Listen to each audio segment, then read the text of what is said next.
Hello everyone, welcome to Telugu tech rules.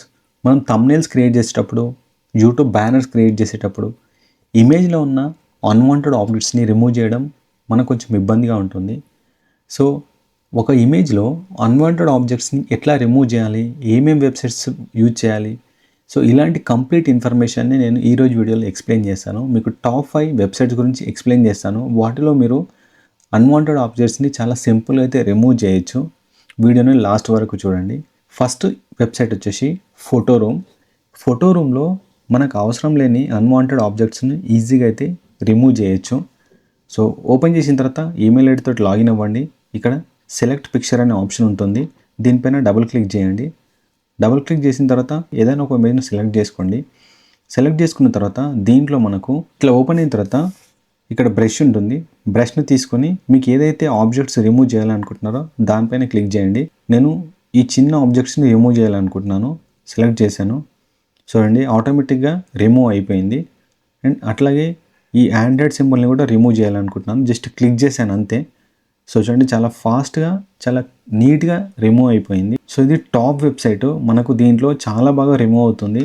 ఇక్కడ మీకు size కావాలంటే సైజ్ని ఇంక్రీజ్ చేసుకోండి. సో చూడండి, చాలా బాగా రిమూవ్ అయిపోయింది. అయిపోయిన తర్వాత ఇక్కడ డౌన్లోడ్ అనే ఆప్షన్ ఉంటుంది. స్టాండర్డ్ రెజల్యూషన్ పైన క్లిక్ చేయండి. మీకు ఇమేజ్ ఆటోమేటిక్గా డౌన్లోడ్ అయిపోతుంది. cleanup.picture అనే వెబ్సైట్ ఉంది. ఓపెన్ చేసిన తర్వాత ఇక్కడ డ్రాగ్ అనే ఆప్షన్ ఉంటుంది. ఈ డ్రాగ్ అనే ఆప్షన్ పైన క్లిక్ చేయండి. క్లిక్ చేసేసి కంటిన్యూ ఎస్డి పైన క్లిక్ చేసేసి ఇక్కడ మీరు ఏదైతే రిమూవ్ చేయాలనుకుంటున్నారో దానిపైన డ్రాగ్ చేయండి. సో చూడండి, రిమూవ్ అయిపోయింది. సో ఇందులో కూడా మనం సింపుల్ స్టెప్స్లలో ఆబ్జెక్ట్ని అయితే రిమూవ్ చేయొచ్చు. సో దీంట్లో ఏంటంటే మనకు 4K పిక్చర్ అయితే తీసుకోదు. 4K పిక్చర్ ఎడిట్ చేయాలంటే మనం ప్రీమియం వర్షన్ తీసుకోవాలా. మనకు బేసిక్ వర్షన్లో హెచ్డి ఇమేజెస్ అయితే మనం ఆబ్జెక్ట్స్ రిమూవ్ చేయొచ్చు. సో చూడండి, ఈజీగా రిమూవ్ అయిపోయింది. సపోజ్ నేను ఈ లైన్ రిమూవ్ చేయాలనుకుంటున్నాను. సో ఇట్లా మీరు సింపుల్ ప్రాసెస్లో cleanup.pictures వెబ్సైట్లో ఒక ఆబ్జెక్ట్ను ఇమేజ్ నుంచి రిమూవ్ చేయొచ్చు. ఇది సెకండ్ వెబ్సైట్. అండ్ థర్డ్ వచ్చేసి snapedit.app అనే వెబ్సైట్ మీరు ఓపెన్ చేస్తే ఇక్కడ సెలెక్ట్ ఇమేజ్ అనే ఆప్షన్ ఉంటుంది. మనకి ఇలా చాలా ఆప్షన్స్ ఉంటాయి. Enhance photo, remove object, remove background అని. సో ఇప్పుడు మనం రిమూవ్ ఆబ్జెక్ట్ గురించి తెలుసుకుంటున్నాం కాబట్టి రిమూవ్ ఆబ్జెక్ట్ ఓపెన్ చేసేసి ఇక్కడ సెలెక్ట్ ఫోటో పైన క్లిక్ చేస్తున్నాను. ఒక ఇమేజ్ని సెలెక్ట్ చేసుకుంటున్నాను. ఓపెన్. సెలెక్ట్ చేసుకున్న తర్వాత ఏదైతే ఆబ్జెక్ట్ని రిమూవ్ చేయాలో అక్కడ క్లిక్ చేస్తున్నాను. ఇక్కడ రిమూవ్ అనే ఆప్షన్ పైన క్లిక్ చేశాను. సో ఇక్కడ కూడా రిమూవ్ అయిపోయింది. సపోజ్ ఈ 10 minutes అనే టెక్స్ట్ని రిమూవ్ చేయాలనుకుంటున్నాను. సెలెక్ట్ చేశాను, రిమూవ్ పైన క్లిక్ చేశాను. సో చూడండి, ఈ వెబ్సైట్ కూడా మనకు ఆబ్జెక్ట్ రిమూవర్ కోసం చాలా బాగా పనిచేస్తుంది. ఇట్లా మీరు ఏదైనా ఆబ్జెక్ట్ను ఇమేజ్ నుంచి రిమూవ్ చేయొచ్చు. సో ఇట్లా చూడండి, రిమూవ్ అయిపోయింది. ఇక్కడ నెక్స్ట్ రిమూవ్ అయిపోయిన తర్వాత డౌన్లోడ్ అనే ఆప్షన్ ఉంటుంది. స్టాండర్డ్ ఇమేజ్ పైన క్లిక్ చేయండి. మనకి డౌన్లోడ్ ఆప్షన్ వస్తుంది. డౌన్లోడ్. సో మనకు ఆటోమేటిక్గా ఇమేజ్ అనేది డౌన్లోడ్ అయిపోయింది. బట్ ఇక్కడ మనకు సో నెక్స్ట్ వచ్చేసి మనకు ఇది 4th వెబ్సైట్. ఇది ఈ 4th వెబ్సైట్లో దీంట్లో కూడా మల్టిపుల్ టూల్స్ ఉంటాయి. సో దీంట్లో మనకు ఇక్కడ ఆబ్జెక్ట్ రిమూవర్ ఉంటుంది. దీనిపైన క్లిక్ చేయండి. నెక్స్ట్ ఇక్కడ అప్లోడ్ అనే ఆప్షన్ పైన డబుల్ క్లిక్ ఇవ్వండి. డబుల్ క్లిక్ ఇచ్చి ఏదైనా ఒక ఇమేజ్ని సెలెక్ట్ చేసుకోండి. ఓపెన్. సో ఇక్కడ ఆటో మాన్యువల్ ఉంటుంది. సో మాన్యువల్ సెలెక్ట్ చేసుకోండి. మాన్యువల్ సెలెక్ట్ చేసుకుని బ్రష్ సెలెక్ట్ చేసుకోండి.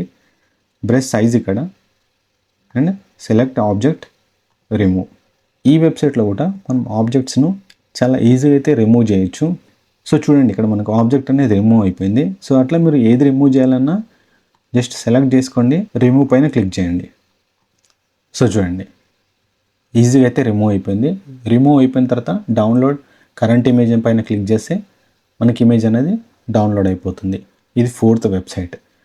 సో 5th వెబ్సైట్ వచ్చేసి 4.ai. దీంట్లో ఆబ్జెక్ట్ రిమూవర్ అనే ఆప్షన్ ఉంటుంది. ఇక్కడికి వచ్చిన తర్వాత డ్రాగ్ అండ్ డ్రాప్ చేసేసి ఏదైనా ఒక ఇమేజ్ని సెలెక్ట్ చేసుకోండి. నేను సెలెక్ట్ చేసుకున్నాను. సో మనకు ఇమేజ్ అయితే అప్లోడ్ అవుతుంది. ఇక్కడ మనకు బ్రష్ సైజ్ ఉంది. సో ఏదైనా ఒక ఆబ్జెక్ట్ను సెలెక్ట్ చేసుకోండి. చూడండి, ఆటోమేటిక్గా రిమూవ్ అయిపోతుంది. రిమూవింగ్ ఆబ్జెక్ట్ అని వస్తుంది. So select image, remove. So ఇక్కడ ఏంటంటే మనకి ఇందులో కొన్ని క్రెడిట్స్ వస్తాయి. మనకు కొన్ని క్రెడిట్స్ తోటి కొన్ని ఇమేజెస్ని అయితే దీంట్లో ఈజీగా రిమూవ్ చేయొచ్చు. సో కంప్లీట్ అయిపోయిన తర్వాత ఇక్కడ ఫినిష్ పైన క్లిక్ చేయండి, డౌన్లోడ్ పైన క్లిక్ చేయండి, డౌన్లోడ్. సో ఆబ్జెక్ట్ అనేది రిమూవ్ అయింది, మనకు ఇమేజ్ అనేది డౌన్లోడ్ అయింది. చూడండి ఇక్కడ ఎలాంటి వాటర్ మార్క్ అయితే రాలేదు. సో ఇట్లా ఈ 5 వెబ్సైట్స్ని యూజ్ చేసేసి మీరు చాలా ఈజీగా ప్రాపర్గా ఆబ్జెక్ట్స్ అయితే రిమూవ్ చేయొచ్చు. ఈ వెబ్సైట్స్ మనకి ఎక్కడ యూజ్ అవుతాయి అంటే థంబ్నెయిల్స్ క్రియేషన్లో కానీ, ఏదైనా మనం వాటర్ మార్క్ ఇమేజెస్ డౌన్లోడ్ చేస్తాం, సో దాంట్లో మనకు వాటర్ మార్క్ కనబడుతుంది. సో అలాంటి ఇమేజెస్ నుంచి మనం వాటర్ మార్క్ను రిమూవ్ చేయొచ్చు. లేదు ఏదైనా మనం బయట ఫొటోస్ దిగినప్పుడు దాంట్లో మనకు అన్వాంటెడ్ ఆబ్జెక్ట్స్ కనబడతాయి. మనకు అవసరం లేని ఆబ్జెక్ట్స్ను ఈ వెబ్సైట్స్ని యూజ్ చేసి మీరు ఈజీగా రిమూవ్ చేయొచ్చు. బ్యానర్స్ క్రియేట్ చేసేటప్పుడు, థంబ్నెయిల్స్ క్రియేట్ చేసేటప్పుడు, పోస్టర్స్ క్రియేట్ చేసేటప్పుడు, లేదంటే మీరు బయట దిగిన ఫోటోలలో ఏదన్నా ఆబ్జెక్ట్స్ని రిమూవ్ చేయాలనుకున్నప్పుడు. సో యూట్యూబ్ క్రియేటర్స్కి ఈ వెబ్సైట్స్ అయితే చాలా బాగా యూజ్ అవుతాయి. సో వీడియో నచ్చినట్లయితే సబ్స్క్రైబ్ చేయండి, షేర్ చేయండి, లైక్ చేయండి. ఏదైనా డౌట్ ఉంటే కామెంట్ చేయండి.